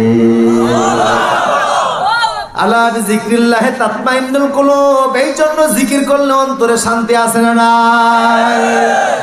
কেন শান্তি লাগে? কারণ হার্টের মধ্যে আল্লাহর নামটা সিল মারা আছে। আমার বাইরা দুনিয়া যেই কোম্পানির পণ্য সেই কোম্পানির সিল আছে না নাই? তোমাকে বানিয়েছেন কে? আমাকে বানিয়েছেন কে? যেহেতু তিনি বানিয়েছেন তাই তোমার হার্টের মধ্যে ওনার কোম্পানির সিলটা মেরে দিয়েছেন। তাই মানুষ যখন বিপদে পড়ে যায় দুনিয়ার কারোর কথা মনে থাকে না, নাস্তিক হলেও তখন আল্লাহরে ডাকে, ঠিক না? আমার প্রিয় সুধী, আমার আল্লাহর গোলাম হতে পারে খুশি না বেজার? আওয়াজ দিয়ে বলি আল্লাহ, চিৎকার মারে বলি আল্লাহ, মোহাব্বতে বলি আল্লাহ। কেউ যেটা দেয় না সেটা দেন কে? কেউ যেটা শোনে না সেটা শোনেন কে? দুনিয়ার কেউ না শুনলেও একজন শোনেন, তার নাম কি? নূহ আলাইহিস সালামের তুফান হলো, সারা পৃথিবীর মানুষ পানির মধ্যে দিয়ে পানি খেয়ে পানিতে ডুবে চলে গেল। নূহ নবীর ছেলে পাহাড়ের মধ্যে উঠেও নিজের বাঁচাতে পারলো না, সব মানুষ চলে গেছে, মাত্র 80 জন বেঁচে ছিলেন। হযরত নূহ আলাইহিস সালাম তুফান যখন শেষ হয়ে গেল, ওনার মনে পড়লো একজন বুড়ি মহিলা ওনার প্রতি ঈমান এনে চলে ঈমানদার। সেই বুড়ি মহিলা বলছিল নূহ তুফান শুরু হলে আমারে জাহাজে তুলে নিয়ে যায়। কিন্তু ওনার মনে ছিল না, মনে আফসোস করলেন আহারে আমার একটা ভুলের কারণে এই মহিলা মনে হয় পানির মধ্যে ডুবে পানি খেয়ে মনে হয় লাশ হয়ে গেছে, শরীর সমাধি হয়ে গেছে, মারা গেছে। কাজটা আমি কি করলাম? আফসোস করতেছেন আর হাঁটতেছেন তিনি নতুন জমিন। ঈমানদার ছাড়া কোনো কাফেরের এখন এই জমিনে অনেক দূর হাঁটতে হাঁটতে দেখেন সামনে একটা তাল গাছের পাতা দ্বারা বানানো ঝুপড়ির মতো দেখা যায়। কাছে যাওয়ার পরে ভিতরে মানুষ আছে বলে মনে হলো। বাইরে থেকে আওয়াজ দিলেন ঘরের ভিতরে কে? সেই বুড়ির কণ্ঠের আওয়াজ চলে আসলো, আমি ঘরের মালিক বুড়ি মহিলা। হযরত নূহ বললেন আল্লাহ এত দুনিয়া ধ্বংস হলো, পাহাড় নরবর হলো, গাছ গাছেরই ধ্বংস হলো, সব মারা গেল, মহিলা মারা যায় নাই। আল্লাহ মহিলা এখনো বেঁচে আছে। ও মহিলা তুমি এখনো বেঁচে আছো? মহিলা কয় আপনি? কয় আমি নূহ। কয় তাহলে আমি রেডি হচ্ছি, মনে হয় তুফান শুরু হবে, আমারে নামার জন্য আসছেন। নূহ নবী বললেন মা তুফান তো শেষ, মহিলা বলল নুহুরে তুফান শেষ তো আমি তো টেরও পাই নাই। আল্লাহরে বললেন আল্লাহ এটা কি? আল্লাহ বললেন ও নূহ তুমি তোমার উম্মতকে বলে গিয়েছো, আমি তো আমার বান্দারে বলে যেতে পারি না। সে আল্লাহ আছে না?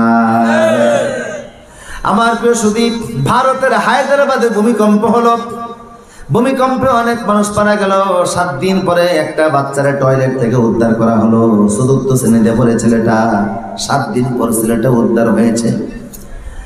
উদ্ধার কর্মীরা ছেলেটারে বলছে তুমি টয়লেটের মধ্যে কি করেছো? কয় ভূমিকম্পের কারণে ভিতরে আটকা পড়েছে, 7 দিন হয়ে গিয়েছে। আমার শুধু সূরা ফাতিহা জানা ছিল, এই 7 দিন পর্যন্ত আমি শুধু সূরা ফাতিহা তেলাওয়াত করেছি। আমি বলছি আলহামদুলিল্লাহি রাব্বিল আলামিন আর রহমানির রহিম মালিকি ইয়াউমিদ্দিন ইয়্যাকা না'বুদু ওয়া ইয়্যাকা নাস্তাঈন ইহদিনাস সিরাতাল মুস্তাকিম সিরাতাল লাযীনা আন'আমতা আলাইহিম গায়রিল মাগদুবি আলাইহিম ওয়ালাদ-দাল্লিন। এটা হলো সব হুজুরদের ফু দেওয়ার দোয়া। আপনাদের হুজুরদের কাছে দোয়া নেওয়ার যান, সব হুজুররা কোন সূরা পড়ে? এখন থেকে নিজে সূরা পড়ে ফু দিবেন, পারবেন কিনা? এটা হলো শেফার দোয়া। সব হুজুররা বিড়বিড় করে এটাই পরে, হয়তো আপনারা শোনায় না। আপনারা শুনিয়ে দিলে আপনি তো ফু নিতে যাবেন না। কথা কোন ঠিক কিনা? এখন থেকে নিজে পড়ে নিজের পানিতে ফু দিবেন। রাজি আছেন না? আমার প্রিয় সুদীপ, বিশ্ব নবীর আঙ্গুলের মধ্যে একবার একটা ফোকায় কামড় দিয়েছে। হুজুর বলেন আয়েশা লবণ পানি নিয়ে আসো। আয়েশা লবণ পানি আনলেন। বিশ্ব নবী সূরা ফাতিহা পড়তেছেন, আয়েশা বললেন লবণ পানি ঢালো। পোকার কামড়ের জায়গায় লবণ পানি ঢালতেছে হযরত আয়েশা। রাসূলুল্লাহ সূরা ফাতিহা পড়তেছে, দোয়াও পড়া শেষ, পানি ঢালাও শেষ, রোগও শেষ। এই জন্য যে কোনো পেটের ব্যথা হোক, যে কোনো রোগ হোক, আমরা সূরা ফাতিহা পড়ে পানিতে ফু দিয়ে খাবো। রাজি আছেন ইনশাআল্লাহ? সহজ জিনিস আল্লাহ আমাদেরকে শিখিয়েছে। আমার প্রিয় সুদীপ, আজ থেকে কয়েক বছর আগে এই যে সিডর হলো, সিডরের নাম শুনছেন না? বাংলাদেশে প্রায় 10,000 মানুষ মারা গেছে, ঠিক কিনা বলেন? 2009 সালে আমি যখন হজের সফরে গিয়েছি, আমার প্রথম হজ, আরাফার ময়দানে একজন ডক্টর জাহাঙ্গীর সাহেব, ঢাকা বিশ্ববিদ্যালয়ের টিচার, তিনি বললেন হুজুর সিডর তো আপনারা বোঝেন না, আমরা দক্ষিণ অঞ্চলের মানুষ টের পেয়েছি। একজন বাবা বলল হুজুর আমার সামনে দিয়ে আমার স্ত্রী, আমার 2 ছেলে বিদায় হয়ে চলে গেছে। ছোট্ট একটা বাচ্চা ছিল। ওই দক্ষিণ অঞ্চলের মানুষের বাড়ি ঘর হয় দোতলা, কাঠের বাড়ি। এমন পানি উঠেছে, নিচতলা পানিতে সব ভেসে চলে গেছে। উপরের পাটাতনের মধ্যে পা দিয়েছে, এমন এক বাতাস আসতে উপরে চাল নিয়ে গিয়েছে। আমার সামনে স্ত্রী 2 সন্তান ভাসিয়ে নিয়ে গেছে। ছোট্ট বাচ্চাটা আমার গলাটা জড়িয়ে ধরে আছে, এমন ভাবে জড়িয়ে ধরে আছে আমার নিজেও দম ছাড়তে কষ্ট হচ্ছে। এক পর্যায়ে পরিস্থিতি এমন হলো, নিজের বাঁচাতে গেলে ছেলে বাঁচাতে পারি না, ছেলেতে বাঁচাতে গেলে নিজে বাঁচতে পারি না। এমন প্রচন্ড পানির চাপ, পানির প্রচন্ড চাপ, এদের অবস্থা খুব খারাপ। আমি নিজে বারবার ভেসে উঠতেছি, দাঁড়িয়ে থাকতে পারি না, পানির প্রচন্ড চাপ, প্রচন্ড স্রোতের কারণে। এক পর্যায়ে দেখলাম আমি পানি খাচ্ছি, ছেলেটারে বাঁচাতে পারতেছি না, নিজের জান নিয়ে টানাটানি শুরু হয়ে গেছে। আমি চেষ্টা করতেছি ছেলে যেন আমার গলাটা ছেড়ে দেয়, কিন্তু ছেলে বলছে আব্বু মা চলে গেল, ভাই চলে গেল, আমারে তুমি ছেড়ে দিও না। আমি দেখলাম নিজের জানি বাঁচাতে পারি না, সন্তানরে বাঁচাই কেমনে? তাই এক পর্যায়ে ওর হাতের মধ্যে আমি কামড় দিলাম, সেই জন্য আমার গলাটা ছেড়ে দেয়। আমার কামড়ের বিষাক্ততা সহ্য করতে না পেরে গলা যখন ছেড়ে দিয়েছে, পানির মধ্যে ভাসতে ভাসতে ছেলেটাও চলে গেছে।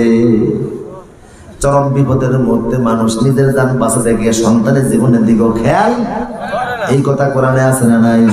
ইয়াউমা ইয়াফিদুল মারউ মিন আখিহি ওয়া উম্মিহি ওয়া আবিহি ওয়া সাহিবাতিহি ওয়া বানি। কিয়ামতের ময়দানে বাবা ছেলে থেকে দৌড়াবে।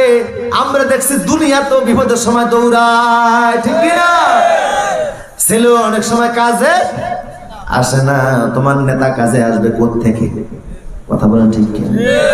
এই ছিল সিডরের চাইতে ছিল মারাত্মক ছিল সুনামির আঘাত। সুনামির আঘাতে 10 লক্ষ মানুষ মারা গেছে, 10টা মতো দেশ ক্ষতিগ্রস্ত হয়েছে।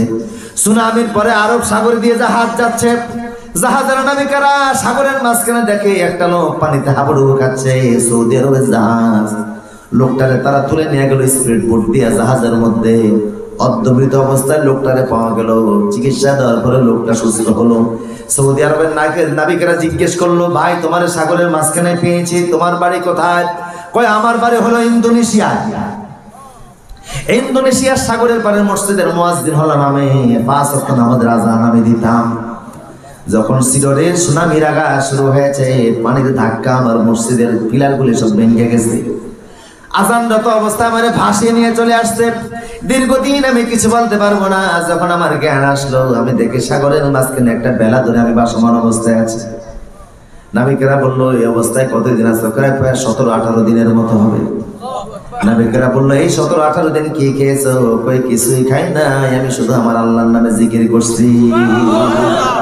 সে আল্লাহ এখনো আছে না? সাহায্য চাই মুখার কাছে। আমার প্রিয় শুধু আবু সুফিয়ান সাগরের মাঝখানে, মনে আছে? কোথায়? জেদ্দা থেকে সাগরে কোথায় যাবে? ভারত যাবে। তুফান শুরু করে দিয়েছে কে? এখন নৌকা হেলে আর দোলে ডানেও যায় বামেও যায়। এক পর্যায়ে আবু সুফিয়ান কয়, আচ্ছা কর্মীরা শোন, ও অন্য নেতা তো সে কেন, আরো তো নেতা আছে না নাই? সাথী নেতা আছে না? সব নেতাদেরকে বললো আমার হাতে হাত দে। কয় কি করবো? কয় তওবা করবো। আমরা নিশ্চিত জানি মুহাম্মদ আল্লাহর নবী, এতে কোনো সন্দেহ নাই। আমরা ওনারে নবী মানি না, ওনারে মানতে গেলে আমাদের ক্ষমতা থাকে না। এখন অনেকে কোরআনকে হাদিসকে বিশ্বাস করে, কিন্তু ইসলামী হুকুমত মানতে গেলে নিজের ক্ষমতা থাকে না। তাই কোরআনের রাজ কায়েম হয়ে এটা তারা চায় না। বলল সেখানে তো ওনারে মানতে গেলে ক্ষমতা থাকে না। এখন যে বিপদে পড়ছে, চল আল্লাহর একটা প্রস্তাব দেই। আল্লাহরে প্রস্তাব দেয়। কি দেয়? আল্লাহরে বলে, আল্লাহ সাগরের তুফান যদি দূর করে দাও, জেদ্দার শক্ত মাটিতে পা রাখতে পারলে কালেমা পড়ে মুসলমান হয়ে যাব। আল্লাহ কাফেরের দোয়া তো শুনে আল্লাহ তুফান থামিয়ে দিয়েছে। জাহাজ ঠেলতে ঠেলতে এখন সাগরের মাঝখানে আসছে। জেদ্দার শক্ত মাটিতে পা রাখছে। অন্যান্য কর্মীরা কয়, স্যার কালেমা স্টার্ট দেন। কয় বেটা চুপ, নদীর মধ্যে একটা হাওয়া বাতাস লাগে। আল্লাহ বলেন, ফালাম্মা নাজ্জাহুম ইলাল বাররি ফামিনহুম মুক্তাসিদ, যে আমি আল্লাহ বিপদ দূর করে দিলাম, এখন আমারে ভুলে গেছে। নদীতে তুফান শুরু হলে আল্লাহরে ডাকে, তুফান থেমে গেলে কয় সেরেগের দক্ষতায় বাঁচছে। ঠিক কিনা বলেন? মাস্টারটা বড় সুদক্ষ ছিল, এরকম ডাকাইতে আছে না নাই? বাঁচাইলেন একজন, প্রশংসা করে আরেকজনের। ঠিক কিনা বলেন?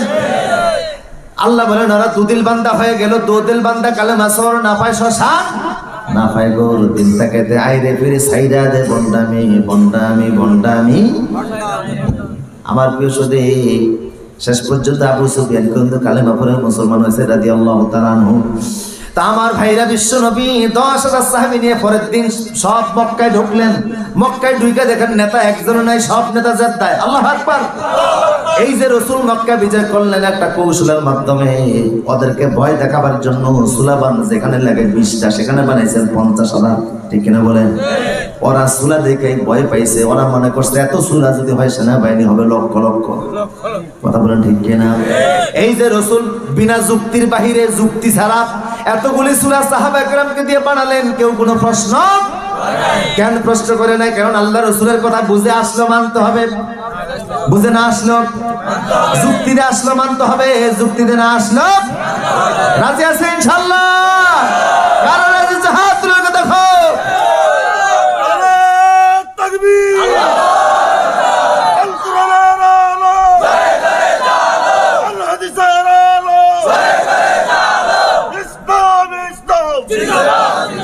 আমার প্রিয় সুদী, আল্লাহ কবুল করুন, বলুন আমিন। আর জোরে বলুন আমিন। আমার ভাইরা, আর বাকি দুনিয়ার যত নেতা হোক, যত বড় নেতা হোক, আল্লাহর কোরআনের সাথে মিললে মানবো, না মিললে মানবো না। সে যাই হোক, আমার বাবা হোক, আমার পীর হোক। কথা বলেন ঠিক কিনা?